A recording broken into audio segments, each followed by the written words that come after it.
बिस्मिल्लाहिर्रहमानिर्रहीम अस्सलामुअलैकुम रहमतुल्लाह। इमरान खान के साथ एक बार फिर से मुज़ाकरात शुरू कर दिए गए हैं और मुज़ाकरात किए गए हैं सदर आरिफ अलवी की जानिब से। सदर आरिफ अलवी इस वक्त सेंटर बन चुके हैं, न्यूक्लियस बन चुके हैं और उनकी जानिब से ना सिर्फ इमरान खान के साथ मुलाकात की गई है बल्कि इस्टेब्लिशमेंट यानी कि general Asim Munir, DGISI general Nadeem Anjum और उसके बाद एक और जो बड़ी मुलाकात हुई है वो हुई है मोहम्मद अली दुरानी की। मोहम्मद अली दुरानी ने ना सिर्फ इससे पहले एक बड़ी मुलाकात की ऐवान सदर में सदर आरिफ अलवी के साथ बल्कि इस्टेब्लिशमेंट के नुमाइंदों के साथ मुलाकात की और वो एक पहला फ़ेज़ था। फिर सेकंड फ़ेज़ के अंदर मोहम्मद अली दुरानी ने दोबारा से मुलाकात की है।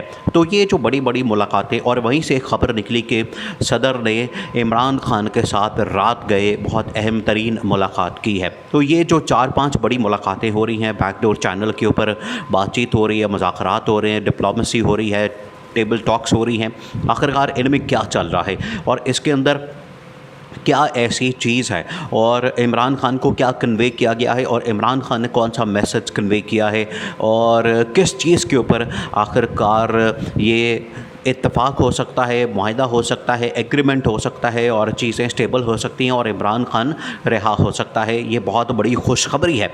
अब आपने इसको समझना है। देखें, जिस दिन से इमरान खान को जेल में डाला है, इमरान खान को पाबंद सलासल किया है, इमरान खान को इन लोगों ने सलाखों के पीछे बंद किया है, उस दिन से पाकिस्तान के हालात तो ये तो नहीं हुआ कि पाकिस्तान के हालात एकदम से तब्दील हो गए। पाकिस्तान के अंदर हालात जो है वो यकदम महंगाई ख़त्म हो गई, बेरोज़गारी ख़त्म हो गई, पाकिस्तान के हालात और मामलात एकदम ठीक हो गए। ऐसा तो कुछ नहीं हुआ। इमरान खान को बंद करके इनको कोई फ़ायदा नहीं हुआ, उल्टा नुकसान हुआ। नुकसान किस तरह से कि मुल्क के अंदर जो बेयकीनी, मुल्क के अंदर जो इंस्टेबिलिटी या अदम इस्तेहकाम, उसमें और ज़्यादा इजाफ़ा हो गया क्योंकि जो इन्वेस्टर है उसने पाकिस्तान के अंदर आने से इनकार कर दिया। उसने कहा कि यहाँ पर पॉलिटिकल स्टेबिलिटी नहीं, यहाँ पर अदम इस्तेहकाम है, यहाँ पर सियासी अदम इस्तेहकाम के साथ साथ मुआशी अदम इस्तेहकाम है, यहाँ पर इंतकामी कार्रवाइयाँ हो रही हैं, पकड़ दकड़ हो रही है और आगे इलेक्शन नज़र नहीं आ रहे।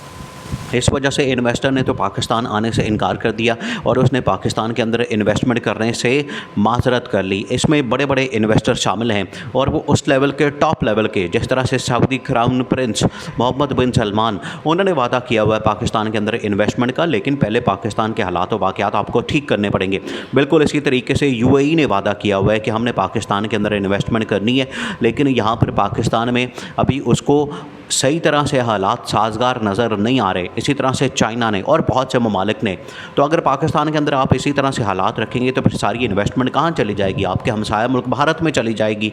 नरेंद्र मोदी सारी फिर इन्वेस्टमेंट ले जाएगा, फिर आप मुंह देखते रहेंगे। अभी जिस तरह से आपके साथ आपके दोस्त ममालिक, ब्रदर ममालिक मोहम्मद बिन सलमान ने आपके साथ किया है, फिर और उन्होंने भारत जाने को तरजीह दे लेकिन पाकिस्तान का दौरा नहीं किया और 1 मिनट के लिए पाकिस्तान रुकना उन्होंने गवारा नहीं किया। तो इससे आप अंदाज़ा कर सकते हैं कि फिर आप ना सिर्फ इंटरनेशनल लेवल पर आइसोलेट हो जाएंगे बल्कि पाकिस्तान के अंदर ये जो पॉलिटिकल इंस्टेबिलिटी है उसका आखिरकार आपको खमियाजा भुगतना पड़ेगा। अब उसका आप खमियाजा भुगत रहे हैं।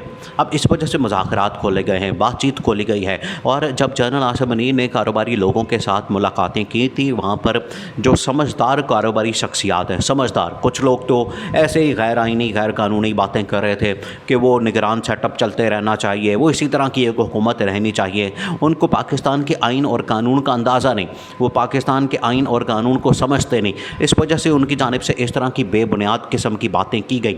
लेकिन जो समझदार कारोबारी शख्सियात थे उन्होंने कहा कि पाकिस्तान के अंदर एक तो ये इंतकामी कार्रवाइयाँ बंद होनी चाहिए, दूसरा ये कि पाकिस्तान के अंदर इलेक्शन होने चाहिए और तीसरा ये कि इलेक्शन की सूरत में एक मुंतखब हुकूमत आनी चाहिए ताकि 5 साल के लिए पाकिस्तान के अंदर इस्तेहकाम हो। ये 4-5 टॉप के जो बिजनेसमैन थे, बड़े बड़े बिजनेसमैन थे, उन्होंने जनरल आसिम मुनीर के सामने ये बात रखी, ये मुद्दा रखा, ये उनके सामने चीज़ रखी कि अगर आपने पाकिस्तान के अंदर स्टेबिलिटी लानी है तो उसका रास्ता ये है, आइन और कानून को आपको फॉलो करना पड़ेगा। ये उनकी जानिब से कहा गया और इस वजह से क्योंकि वो 4-5 समझदार लोग थे, समझदार, उनकी जानिब से मशवरा दिया गया तो उसके ऊपर काम शुरू कर दिया गया। मोहम्मद अली दुरानी पिछले दिनों मैदान में कूदे और उनकी जानिब से फ़ैसला किया गया कि जो इस टाइम अहम तरीन स्टेक होल्डर्स हैं उनके दरमियान बातचीत करवाई जाए, अदम इस्तेहकाम को ख़त्म किया जाए, मुआशी अदम इस्तेहकाम को ख़त्म किया जाए, पाकिस्तान को इलेक्शन की तरफ लेकर जाना है। मोहम्मद अली दुरानी इससे पहले शहबाज शरीफ, नवाज़ शरीफ और इस्टेब्लिशमेंट की डील में अहम किरदार अदा कर चुके हैं। इसी वजह से वो दोबारा से मैदान में उतरे हैं और उन्होंने इससे पहले मुलाकातें की। उन्होंने जनरल आसिम मुनीर के साथ, इस्टेब्लिशमेंट के और अहम तरीन मिलिट्री लीडरशिप के साथ मुलाकात की, DGISI, और पहले इन दोनों ने जाके मुलाकात की ऐवान सदर में, खुफिया मुलाकात। उसके बाद मैसेज डायरेक्ट कन्वे हुए, फिर मोहम्मद अली दुरानी के ज़रिए से अब मैसेज कन्वे हो रहे हैं। अब मोहम्मद अली दुरानी ने दोबारा दूसरी मुलाकात की है सदर आरिफ अलवी के साथ और इस मुलाकात के अंदर जो डेवलपमेंट्स हुई हैं, जो एक दूसरे को मैसेज कन्वे किया गया है, उस हवाले से जो CBM का ऐलान किया गया, यानी कि कॉन्फिडेंस बिल्डिंग मेजर्स, ऐसे इक़दामात जिसकी वजह से नज़र आए कि जी बिल्कुल हम संजीदा है, हम इस पर आगे बढ़ना चाहते हैं, मामलात आगे ले जाना चाहते हैं।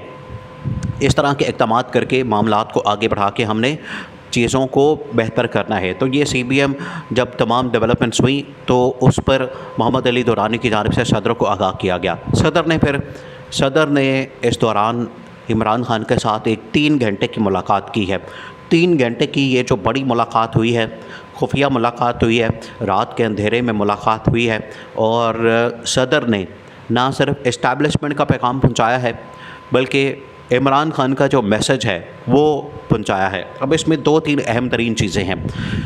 कुछ चीज़ें ऐसी हैं इमरान खान ने कहा कि बिल्कुल मैं उसके ऊपर तो एग्री करता हूँ, उसके ऊपर मुझे कोई मसला नहीं है। अब जिस तरह से सदर आरिफ अलवी की जानिब से रखा गया कि पाकिस्तान के ऊपर कोई कॉम्प्रोमाइज़ नहीं, इमरान खान ने कहा कि बिल्कुल ठीक है। फ़ौज के ऊपर कॉम्प्रोमाइज़ कोई नहीं, इमरान खान ने कहा बिल्कुल ठीक है। और इसके अलावा मईशत के ऊपर जो है पाकिस्तान की कोई कॉम्प्रोमाइज़ नहीं किया जा सकता। तो ये 3 चीज़ें ऐसी हैं, जमहूरियत या मईशत या उसमें फिर फ़ौज, और तीसरा ये कि पाकिस्तान, इसके ऊपर कोई कॉम्प्रोमाइज़ नहीं किया जाएगा। तो इमरान खान ने कहा कि बिल्कुल ठीक है, लेकिन उधर से भी तो पॉजिटिव रिस्पॉन्स आना चाहिए। उधर से मेरे ख़िलाफ़ ये जो पकड़ दकड़ कार्रवाइयाँ, ये जो मेरे ख़िलाफ़ इंतकामी कार्रवाइयाँ, मेरे ऊपर केसेस, मेरे कारकुनों के ऊपर केसेस, और मुझे खुलेआम मुझे जो इस तरह से सज़ा दी जा रही है और आइन और कानून की धज्जियाँ उड़ाई जा रही हैं, इंसाफ का कत्ल किया जा रहा है, इसको बंद किया जाए और मुझे भी कैंपेन करने का मौका दिया जाए। इलेक्शन कैंपेन करने का मुझे भी उतना मौका मिलना चाहिए जितना अब बाकियों को मिलना है। मुझे मेरे कारकुनों के ख़िलाफ़ पकड़ दकड़ और ये सब सिलसिला बंद होना चाहिए, ये मेरी डिमांड है। अब ये डिमांड आखिरकार इसके सामने रख दी गई है, इमरान खान ने जो बताई हैं इस्टेब्लिशमेंट के सामने, और सदर ने ये डिमांड मोहम्मद अली दुरानी के सामने भी रखती है। तो ये मुज़ाकरात और मुलाकातें हो रही हैं और इस सूरत में आखिरकार इमरान खान के लिए रिहाई का रास्ता निकलना है। और ये ना सिर्फ पाकिस्तान के लिए बहुत बड़ी खुशखबरी होनी है बल्कि PTI के लिए भी होनी है।